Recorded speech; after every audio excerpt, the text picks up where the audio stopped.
حضور سے پوچھا گیا حضور آپ کے اہل بیت میں آپ کو سب سے زیادہ محبوب کون ہے؟ کہا مجھے حسن اور حسین اہل بیت میں سے سب سے زیادہ پیارے لگتے ہیں۔ اور حضور اپنی صاحبزادی سیدہ فاطمہ الزہرا رضی اللہ تعالی عنہا سے فرمایا کرتے تھے میرے بیٹوں کو میرے پاس لاؤ، بلاؤ کدھر ہے، شہزادوں کو بلاؤ۔ تو وہ حضور کی بارگاہ میں ان شہزادوں کو لے کر کے آتی، حضور ان کو سونگتے اور حضور ان کو اپنی آغوش میں لے کے سمیٹتے۔ ایک دن حضور حجرہ فاطمہ سے قریب سے گزرے تو حضرت امام حسن اور امام حسین رضی اللہ تعالیٰ عنہ رو رہے تھے، تو سیدہ فاطمہ رضی اللہ تعالیٰ عنہا کو آواز دے کے کہا بچوں کو چپ کرواؤ، تم جانتے نہیں ان کا رونا مجھے اذیت دیتا ہے۔ حضور علیہ السلام فرماتے ہیں حسین روئے تو میرا دل دکھتا ہے، اور جب حسین ابن علی کی گردن پہ خنجر چلا ہوگا تو رسول اللہ کا دل نہیں دکھا ہوگا۔ کہا یہ روئیں تو میرا دل دکھی ہو جاتا ہے، تو مجھے بتاؤ جب ان کا پانی بند کیا گیا تھا اس وقت رسول اللہ کا دل دکھی نہیں ہوا تھا؟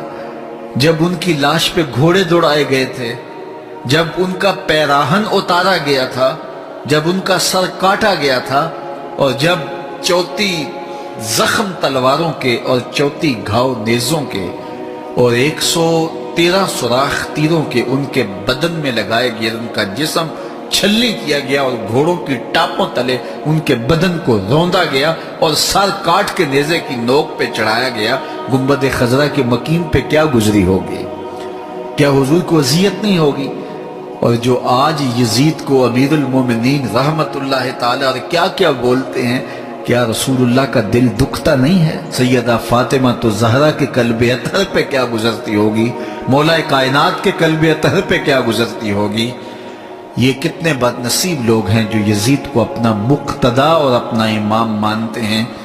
یزید کے لیے تو ایک حدیث بھی نہیں ہے فضیلت میں، اور رسول اللہ حضرت امام حسن کو امام حسین کو کبھی جنت کا پھول کہہ رہے ہیں، کبھی چوم رہے ہیں، کبھی کندھوں پہ بٹھا رہے ہیں، کبھی گود میں بٹھا رہے ہیں، کبھی کہتے ہیں بیٹے منہ کھولو، وہ منہ کھولتے ہیں تو زبان دیتے ہیں کہ اس کو چوستے رہو۔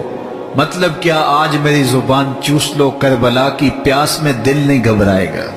تو حضور کی اطرت کو شہید کر دیا، حضور کی آل کو شہید کر دیا، اور کربلا کے میدان میں جو ظلم کیا گیا، جو زیادتیاں کی گئیں، پھر خیموں کو آگ لگائی گئی، سامان لوٹا گیا، اللہ اکبر۔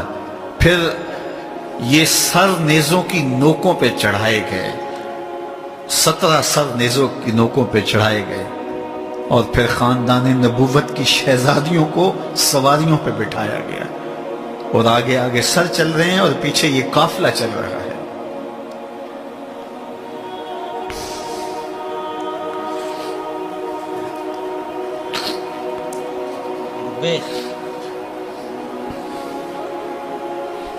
یہ کہانی ایسی ہے کہ کہنے والی ہی نہیں ہے، اتنا دردناک واقعہ رقم ہوا ہے۔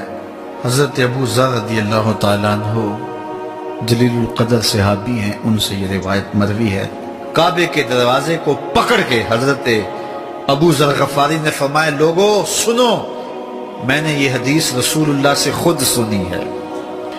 رسول اللہ فرمایا کرتے تھے میرے اہل بیت کی مثال تمہارے اندر اس طرح ہے جس طرح حضرت نوح علیہ السلام کی کشتی، جو کشتی میں سوار ہو گیا وہ نجات پا گیا، جو پیچھے رہ گیا ڈوب گیا۔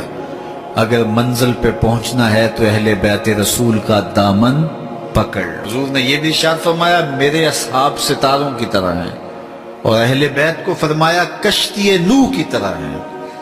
سمندر کے سفر اس طرح کیے جاتے ہیں، بیٹھا کشتی میں جایا جاتا ہے اور نظر ستاروں پہ رکھ کے ساحل پہ پہنچا جاتا ہے۔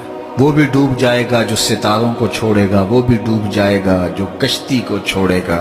تمہیں مبارک ہو، اہل بیت کی محبت کی کشتی میں بیٹھے ہو اور صحابہ کی طرف نگاہیں بھی جمی ہوئی۔ اللہ تعالیٰ کا شکریہ ادا کرو کہ اس نے ہمیں کتنا پاکیزہ، ستھرا اور خوبصورت عقیدہ عطا کیا۔ تم نے یزید کا قصیدہ بھی نہیں پڑھا، صحابہ کو گالیاں بھی نہیں دی، تمہاری زبان کبھی فاروق اعظم کے تذکرے کرتی تھی، کبھی حسین ابن علی کے تذکرے کرتی۔ تمہیں مبارک ہو کہ تمہارے عقیدے صائب ہیں، ستھرے ہیں، پاکیزہ ہیں۔